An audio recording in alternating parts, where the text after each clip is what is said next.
The other day while working in our garden, I noticed that there were several bolts on our rhubarb plants. So I walked over to the plants and I twisted off the bolts and I put them into our weed bin. I don't like to put them in our compost pile because rhubarb can be somewhat invasive and we don't want it growing everywhere. Something that I do that's a little bit different than other folks when harvesting rhubarb, because our compost pile is very close to where our rhubarb is.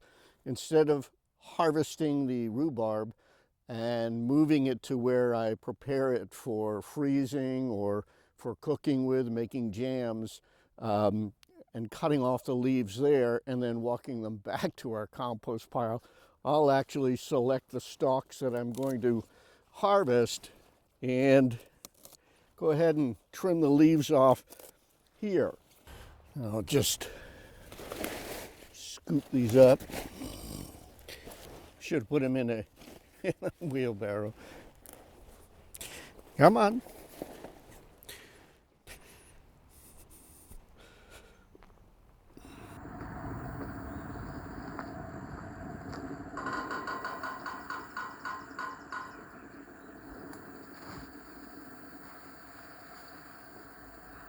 The proper way of harvesting rhubarb isn't to trim it at its base, which many people do, and that's not the correct way.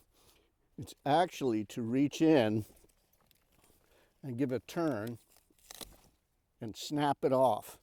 Doing so promotes more growth. I'll do that again. Reach down low, twist, and pull. And again, that promotes more growth. I'll do one more here. Reach down, twist, and pull.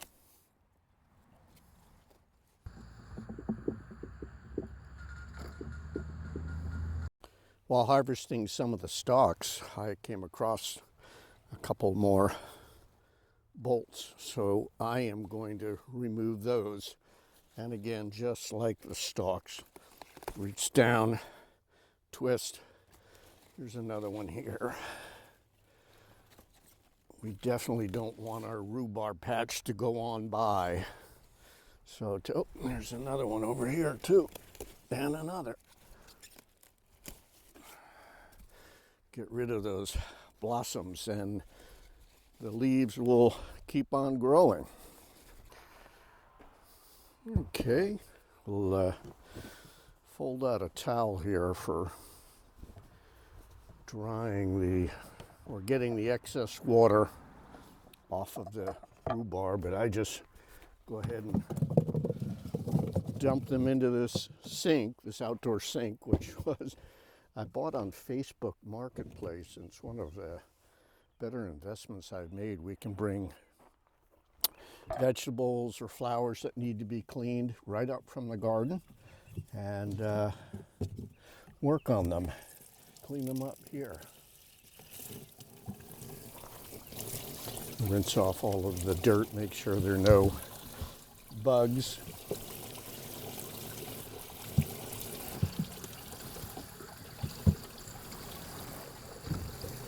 And what I like to do is just cut off the rough ends, and then at about 1/2 inch, 5/8, 3/4 of an inch, something like this, after I've cut that off, I may split that. In two.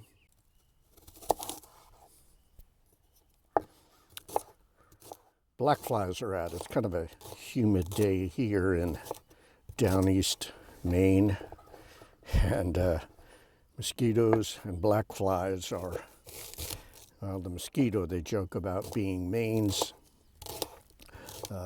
state bird.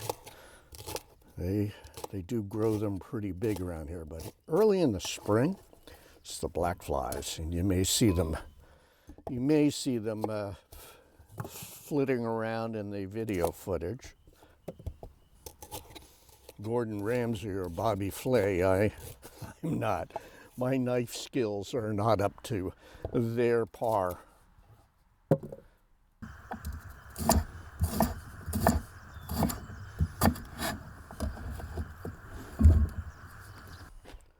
we don't have a drain for our outdoor sink, so the excess water drops into this bucket, and we'll then take it and use it to water our garden, which is coming along nicely this spring. Today is May 16th, 2025.